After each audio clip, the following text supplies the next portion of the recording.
प्यारे बच्चों, क्लास 12 विषय economics pre board examination 2024-25 CM school of excellence. Subject code है 303। इकोनॉमिक्स का subject code 303। Exam pre board हो चुका है, उसका आंसर आपको इस वीडियो के माध्यम से बताऊंगा। आप लोग मिलान कर लीजिए आप लोगों ने कितना सही किया है।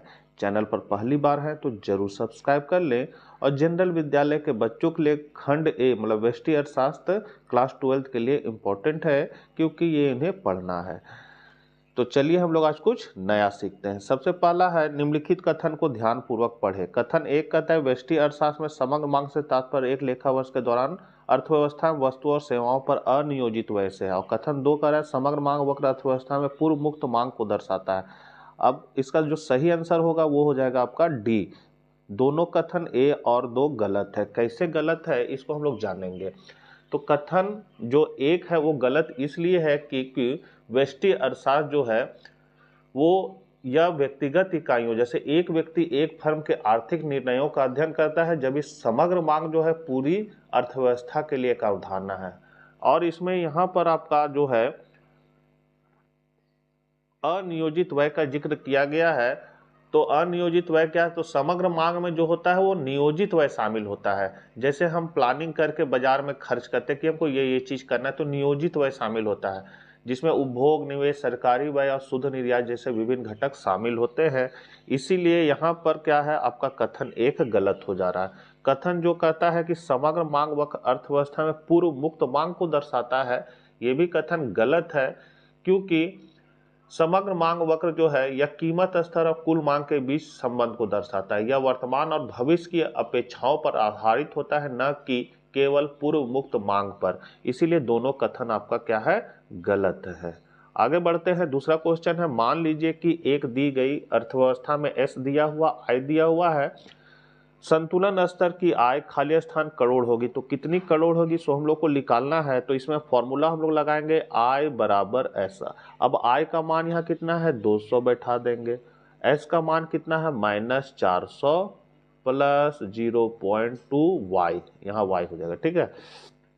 अब हम लोग क्या करेंगे, इसको 400 को उठा के इधर ले आएंगे, तो मेरा हो जाएगा 200 प्लस 400 बराबर 0.2 वाई।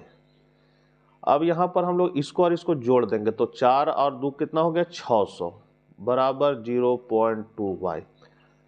अब हम लोग अगर हम लोग y का मान निकालते हैं, y का मान, तो ये 0.2 इसके क्या आ जाएगा, बट्टा में आ जाएगा। यहाँ से पॉइंट हटाएंगे तो एक 0 आ जाएगा, और फिर 2, यहाँ 2 है लिखा हुआ, 2 तिया 6, मतलब 3000 आपका आएगा। जबकि यहाँ पर क्या है, ऑप्शन में 3000 नहीं दिया हुआ है, इसीलिए यह गलत है।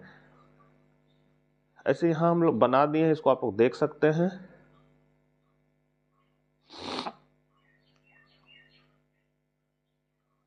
तीसरा नंबर क्वेश्चन है, धन एक संपत्ति है जिसे भविष्य में उपभोग के लिए संग्रहित किया जा सकता है। दिए गए कथन के संदर्भ में धन के कार्य की पहचान करें। धन के कार्य की आपको पहचान करना है, तो यहाँ पर जो आपका सही आंसर हो जाएगा वो क्या है, मूल्य का भंडारण। मूल्य का भंडारण इसलिए क्योंकि यहाँ पर क्या क्या कहा गया है, साफ कहा गया है कि भविष्य में उपभोग के लिए संग्रहित किया जाता है। संग्रहित मतलब आप उसको जमा करके रख रहे हैं, भंडार करके रख रहे हैं, इसीलिए यहाँ पर आपका जो ऑप्शन सी होगा वो करेक्ट हो जाएगा। चौथा है, अंतर्राष्ट्रीय बाजार में भारतीय मुद्रा के मूल्य ह्रास को ध्यान में रखते हुए भारतीय रिजर्व बैंक ने खुले बाजार में भारतीय मुद्रा खरीदने का निर्णय लिया। यह खाली स्थान विनिमय दर का प्रतिनिधित्व करता है। तो यह जो है वो आपका क्या चीज को प्रतिबंधित करता है, तो सी हो जाएगा, प्रबंधित परवर्ती को ये करता है। तो इसमें क्या है कि व्याख्या है इसका कि जब भारतीय रिजर्व बैंक खुले बाजार में भारतीय रुपयों को खरीदता है तो वह मुद्रा की मांग बढ़ा रहा है। मांग बढ़ने से रुपया का मूल्य बढ़ता है। यह कदम मुद्रा के मूल्य में गिरावट को रोकने या धीमा करने का प्रयास है। प्रबंधित प्रवर्ती विनिमय दर प्रणाली में क्या होता है कि इस प्रणाली में सरकार या केंद्रीय बैंक विदेशी मुद्रा बाजार में हस्तक्षेप करके मुद्रा के मूल्य को प्रभावित करते हैं। आरबीआई द्वारा रुपए की खरीद एक ऐसा ही हस्तक्षेप है। इसका मतलब है कि आरबीआई मुद्रा के मूल्य को पूरी तरह से बाजार के हवाले नहीं छोड़ना चाहता है, बल्कि इसे कुछ हद तक नियंत्रित करना चाहता है। इसीलिए आपका चौथा का हो जाएगा आपका सी, 5वां नंबर है ग्राफिक रूप से समग्र मांग प्रकटन को खाली स्थान और खाली स्थान प्रकटन को लंबवत जोड़कर प्राप्त किया जाता है। तो इसमें हो जाएगा आपका खपत और बचत। खपत मतलब वही हो गया उपभोग, उपभोग और बचत हो जाएगा आपका करेक्ट आंसर। क्योंकि समग्र मांग जो है किसी अर्थव्यवस्था में दिए गए कीमत स्तर पर सभी वस्तुओं और सेवाओं की कुल मांग है। इसके 4 प्रमुख घटक है। क्या है? तो पहला है खपत मतलब कंजम्पशन, जिसमें उपभोक्ताओं द्वारा वस्तुओं और सेवाओं की खरीद की जाती है। दूसरा आपका है निवेश, जिसमें व्यवसायियों द्वारा पूंजीगत सामानों की खरीद की जाती है। फिर है आपका सरकारी व्यय, जिसमें सरकार द्वारा वस्तुओं और सेवाओं की खरीद की जाती है। और फिर है शुद्ध निर्यात, जिसमें देश द्वारा निर्यात किए गए सामानों का मूल्य और आयात किए गए सामानों के मूल्य के बीच का अंतर है। ग्राफिक जो कह रहे हैं ग्राफिक रूप में, तो यहाँ पर क्या है कि समग्र मांग वक्र की गणना करते समय हम आमतौर पर खपत और निवेश को प्रमुख घटकों के रूप में ही लेते हैं। खपत को क्षैतिज अक्ष में और निवेश को ऊर्ध्वाधर के साथ जोड़ते हैं। क्षैतिज वक्र मतलब हो गया कि ये हो गया क्षैतिज वक्र और ये हो गया आपका ऊर्ध्वाधर द्वारा दर्शा सकते हैं। इन दोनों को जोड़कर समग्र मांग का बिंदु प्राप्त किया जाता है। मतलब दोनों को हम लोग जोड़ेंगे तो इसलिए 5वां का आपका ए हो जाएगा खपत और बचत। छठा है आपका उन सही कारणों की पहचान करें जो कि अर्थव्यवस्था में विदेशी मुद्रा की मांग को प्रभावित कर सकते हैं। तो यहाँ पर पहला ऑप्शन में है दृश्यमान वस्तुओं का आयात, फिर अदृश्य वस्तुओं का निर्यात, विदेशों में काम करने वाले निवासियों प्रेरणा विदेश। तो इसका आपको जो करेक्ट आंसर हो जाएगा वो हो जाएगा डी। इसमें पहला और चौथा जो है वो करेक्ट है, दृश्यमान वस्तुओं का आयात और चौथा विदेशों में संपत्ति की खरीद। क्योंकि यहाँ पर क्या कर रहा है अर्थव्यवस्था में विदेशी मुद्रा की मांग को प्रभावित करता है। विदेशी मुद्रा की मांग को प्रभावित करने का बात हो रहा है, इसीलिए आपका चौथा हो जाएगा डी, पहला और चौथा। कैसे होगा? क्योंकि दृश्यमान वस्तुओं का आयात जो है, जब कोई देश विदेश से सामान खरीदता है तो उसे भुगतान विदेशी मुद्रा में करना पड़ता है, इसलिए आयात बढ़ने से विदेशी मुद्रा की मांग बढ़ जाती है। और चौथा जो है, चौथा इसलिए है क्योंकि जब कोई व्यक्ति या कंपनी विदेश में संपत्ति खरीदता है तो उसे भुगतान विदेशी मुद्रा में करना पड़ता है। यह भी विदेशी मुद्रा की मांग को बढ़ाता है, इसलिए दोनों कारण प्रभावित करते हैं। 7वां नंबर है यदि किसी अर्थव्यवस्था में निवेश गुणक का मान 4 है, स्वतः खपत माने ऑटोनोमस कंजम्पशन 30 करोड़ है तो संबंधित खपत प्रकटन होगा। तो इसका जो फॉर्मूला होगा क्या होगा? तो यहाँ पर फॉर्मूला को हम लोग निकाल सकते हैं। फॉर्मूला है इसका, एमपीसी का मान कितना दिया हुआ है 4 एमपीसी का मान करें, गुणक का मान कितना दिया हुआ है 4 दिया हुआ है। तो गुणक का फॉर्मूला होता है के बराबर 1/1 माइनस एमपीसी। अब यहाँ पर गुणक का मान दिया है मतलब 4 बराबर 1/1 माइनस एमपीसी। यहाँ से हम लोग तिरछा गुना करेंगे तो हो जाएगा मेरा 4 माइनस 4 एमपीसी बराबर 1 हो जाएगा। अब यहाँ पर हम लोग क्या करेंगे, एमपीसी का मान निकालेंगे। तो एमपीसी का जो मान निकलेगा वो निकल जाएगा मेरा 3/4, 3/4 अर्थात 0.75, 0.75 आ गया आपका। अब हम लोग ये फॉर्मूला लगाएंगे C बराबर A प्लस बी वाई, जिसमें C क्या है तो आपका उपभोग है, A जो है ऑटोनोमस कंजम्पशन है स्वायत्त उपभोग, B जो है आपका एमपीसी है और Y जो है वो आय को बताता है। तो हम लोग ये फॉर्मूला में बैठा देंगे तो हो जाएगा मेरा C बराबर A का मान कितना आ जाएगा मेरा 30 प्लस B जो है मेरा 0.75 निकला और Y। तो यहाँ पर मेरा जो फॉर्मूला बता रहा है कि हाँ A ऑप्शन में करेक्ट बता रहा है, इसीलिए मेरा यहाँ पर A हो जाएगा। 30 जो है वो कहाँ से आया है तो यहाँ पर लिखा हुआ स्वतः खपत 30 करोड़ होगी। स्वतः खपत मतलब ऑटोनोमस कंजम्पशन जो होगा मेरा 30 होगा और A जो है वो ऑटोनोमस कंजम्पशन था, मतलब C बराबर A प्लस बी वाई में जो A है वो 30 हो जाएगा, B जो है एमपीसी 0.75 हो जाएगा और Y है। तो यहाँ पर A मेरा करेक्ट हो जाएगा। तालिका पूरी करें। यदि अर्थव्यवस्था में प्रारंभिक जमा रुपया 400 करोड़ है तो यहाँ पर LRR दिया 5% का पहला और 8% का दूसरा। तो यहाँ पर निकालेंगे 5%, तो 1/5 भागा 100। तो इसको हम लोग पलटेंगे तो हो जाएगा मेरा 100/5। तो 20 25 100। अब 20 को यह क्या करेंगे 4000 से गुना कर देंगे, तो 4000 से गुना करेंगे तो मेरा कितना आ जाएगा, तो मेरा आ जाएगा 4000 से जब हम गुना करेंगे 20 को तो मेरा आ जाएगा 80,000। ठीक है। अब दूसरा है 8%, तो 8% का उसी तरह निकालेंगे 1/8 / 100, तो फिर मेरा 100 ऊपर और 8 नीचे, 8 से जब हम इसको भागा देंगे तो मेरा आएगा 12.5। 12.5 को 4000 से गुना कर देंगे, 4000 से गुना करें तो मेरा कितना आ जाएगा 50,000। तो ये ऑप्शन कहाँ पर पहला आया है मेरा 80,000 और दूसरा आया है क्या 50,000, तो 80,000 और 50,000 सी ऑप्शन में है, तो आपका करेक्ट आंसर सी हो जाएगा। 9वां है भारतीय अर्थव्यवस्था में खाली स्थान भारतीय रिजर्व बैंक द्वारा जारी किए जाते हैं और वैध मुद्रा के रूप में कार्य करते हैं। तो सभी मूल्य के सिक्के 1 रुपए के नोट को छोड़कर विभिन्न मूल्य वर्ग के नोट और मांग जमा, तो आपका करेक्ट आंसर पहला और दूसरा हो जाएगा, तीसरा नहीं होगा, क्योंकि मांग जमा जो है व्यावसायिक बैंक में होता है, तो आपका डी ऑप्शन करेक्ट हो जाएगा। 10वां है निम्नलिखित कथनों को ध्यानपूर्वक पढ़े। तो कथन 1 कह रहा है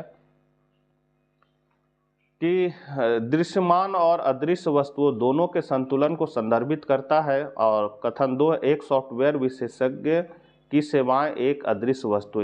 दिए गए कथनों के आलोक में निम्नलिखित में सही विकल्प चुनें। तो आपका करेक्ट आंसर जो हो जाएगा वो हो जाएगा सी, कथन 1 और 2 सही है। कैसे सही है, तो पहला जो कथन है वो पहला कथन का है कि यह कथन पूरी तरह से सही है।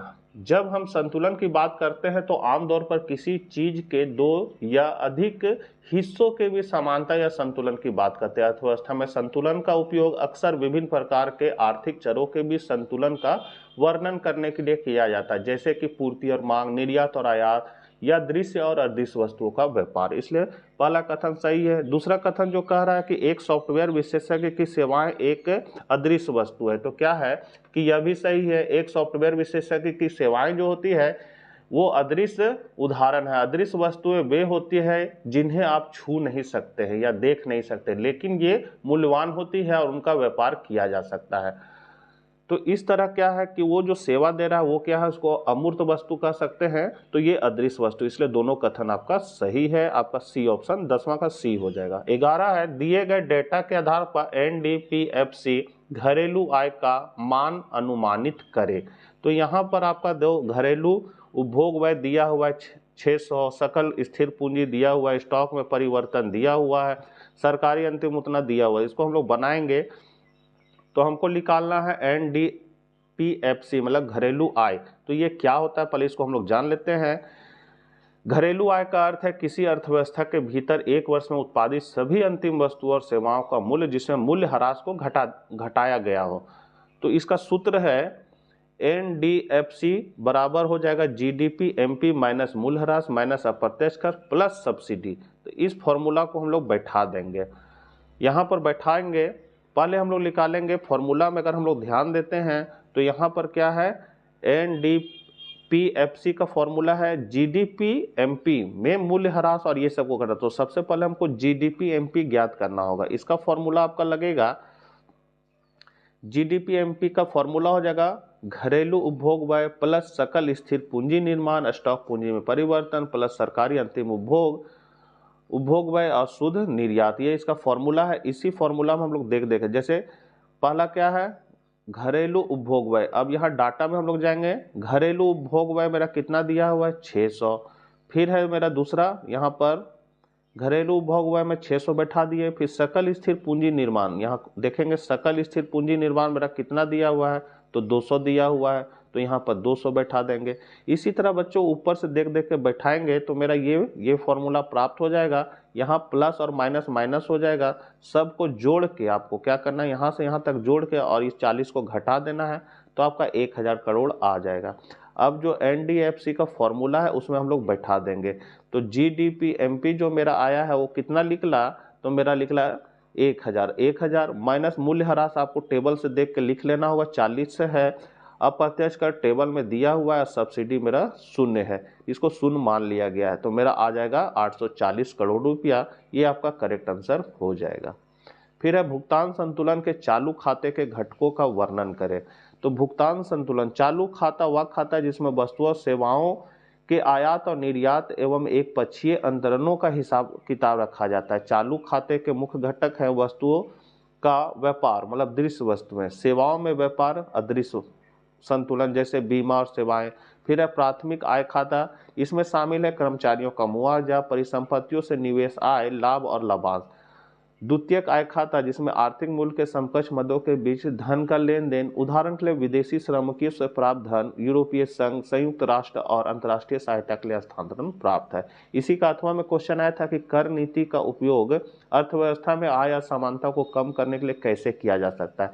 तो कर नीति एक शक्तिशाली उपकरण है जिसका उपयोग आय असमानता को कम करने और अधिक समानतापूर्ण समाज बनाने के लिए किया जाता है। यह विभिन्न तरीकों से किया जाता है। पहला है प्रगतिशील कर प्रणाली अपनाकर, तो उच्च आय वर्ग पर उच्च कर दर, उच्च आय वाले व्यक्तियों पर अधिक कर लगाकर सरकार आय के अंतर को कम कर देती है। अधिक आय वाले लोगों को अतिरिक्त कर, सरकार अतिरिक्त कर लगाकर अत्यधिक धन वाले लोगों पर बोझ बढ़ा सकती है। दूसरा पॉइंट है न्यूनतम वैकल्पिक कर, तो कंपनियों पर न्यूनतम कर, कंपनियां जो कर से बचने के लिए विभिन्न तरीकों का उपयोग करते हैं उन पर न्यूनतम कर लगाकर सरकार राजस्व बढ़ा सकती है और आय असमानता को कम कर सकती है। तीसरा संपत्ति कर, तो अचल संपत्ति और अन्य संपत्ति पर कर, संपत्ति पर कर लगाकर सरकार अमीरों से अधिक राजस्व एकत्र कर सकती है और आय असमानता को कम कर सकती है। चौथा पॉइंट है उपहार कर और विरासत, तो इन करों के माध्यम से सरकार अत्यधिक धन के संचय को रोक सकती है और पीढ़ी दर पीढ़ी संपत्ति के हस्तांतरण को सीमित कर सकती है। 5वां है कर छूट और रियायतें, तो इसमें क्या है कि सरकार निम्न आय वर्ग के लोगों को कर छूट देकर उनकी आय बढ़ा सकती है और आय असमानता को कम कर सकती है। छठा पॉइंट आप देख लीजिए, वीडियो अब लंबा हो रहा है इसलिए हम थोड़ा आप शॉर्टकट में चलेंगे। आंसर आप देख सकते हैं, आप अपना कॉपी में नोट कर लीजिए क्योंकि फाइनल एग्जाम के लिए महत्वपूर्ण है। अब आगे है 13 नंबर क्वेश्चन, यदि खपत प्रकटन C बराबर 150 प्लस 0.8 Y है और अर्थव्यवस्था में निवेश स्तर पर 700 करोड़ रुपये है तो संतुलन आय की गणना करें। संतुलन आय आपको निकालना है तो इसका जो सही आंसर हो जाएगा वो समझिए एक तरह से ये मैथमेटिकल है, तो इसको हम लोग निकालेंगे। दिया गया है क्या, तो यहाँ पर है दिया गया क्या है खपत फलन, खपत प्रकटन मतलब होता है आपका उपभोग फलन, कितना है इतना दिया हुआ है। फिर है निवेश स्तर कितना है 700 करोड़, तो मतलब आय जो है मेरा 700 करोड़ दिया हुआ है। अब हमको निकालना है संतुलन आय स्तर।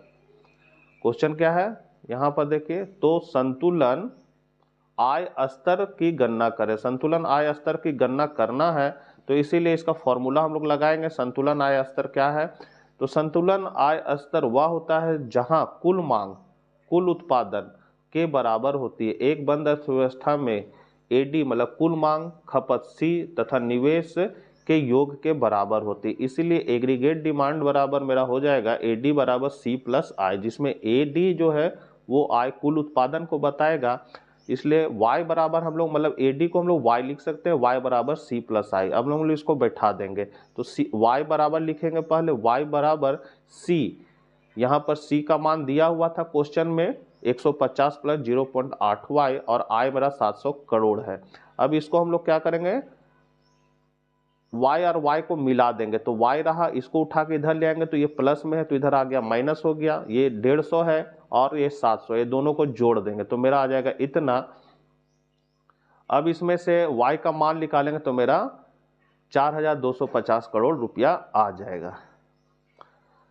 14 नंबर है सर्वाधिक तरलता अनुपात और खुला बाजार परिचालन एक देश के केंद्रीय बैंक द्वारा उसके ऋण को नियंत्रित करने के लिए उपयोग किए जाने वाले महत्वपूर्ण ऋण नियंत्रण उपाय है, समझाएं।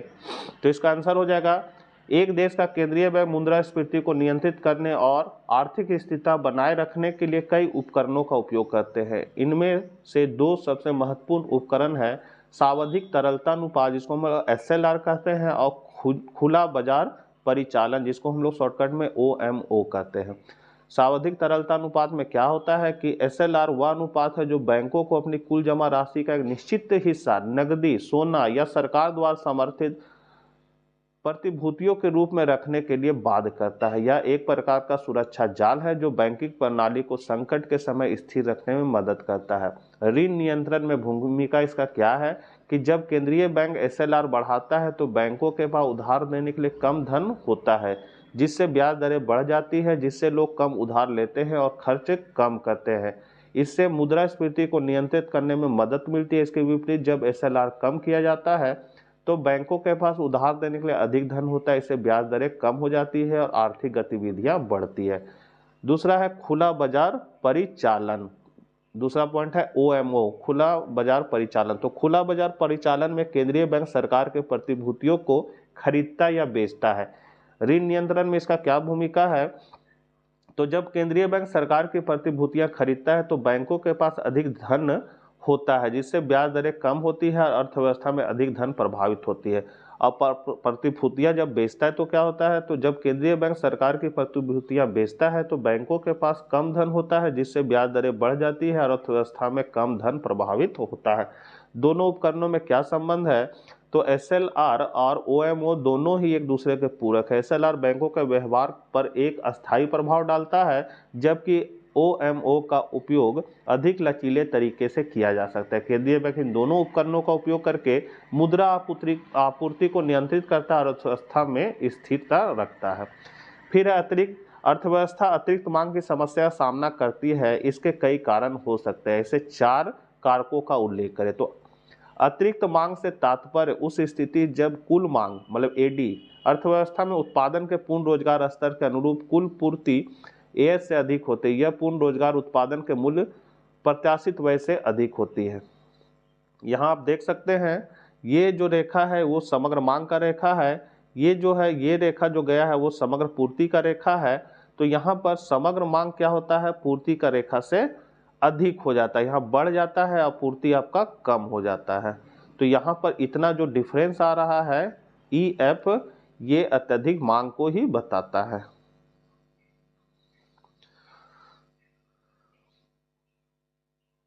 इसका डिटेल आप देख लीजिए। 22 मिनट का वीडियो हो गया है, इसलिए थोड़ा आप जल्दी जल्दी चल रहे हैं बच्चों। दी गई खपत वक्र के आधार पर उससे बचत वक्र प्राप्त करने के लिए उठाए जाने वाले चरणों का वर्णन करें। यदि आपका इंग्लिश वर्जन में है तो आप क्रोम ब्राउजर में स्मॉल लेटर में आपको लिखना है DRGP82, सर्च कीजिएगा। वहाँ आपको दीपक कुमार, ये आंसर आप देख लीजिए, दीपक कुमार लिखा हुआ मिलेगा। वहाँ पर आपको सबसे नीचे 12th मॉडल क्वेश्चन सॉल्यूशन में जाना है। वहाँ पर फिर आपको CM school of excellence economics answer की को देखना है, तो आपको वहाँ पर उसका आंसर मिल जाएगा।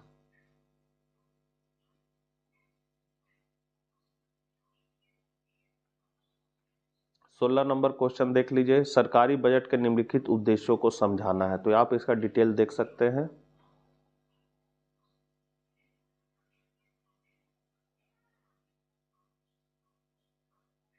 हटा देते हैं।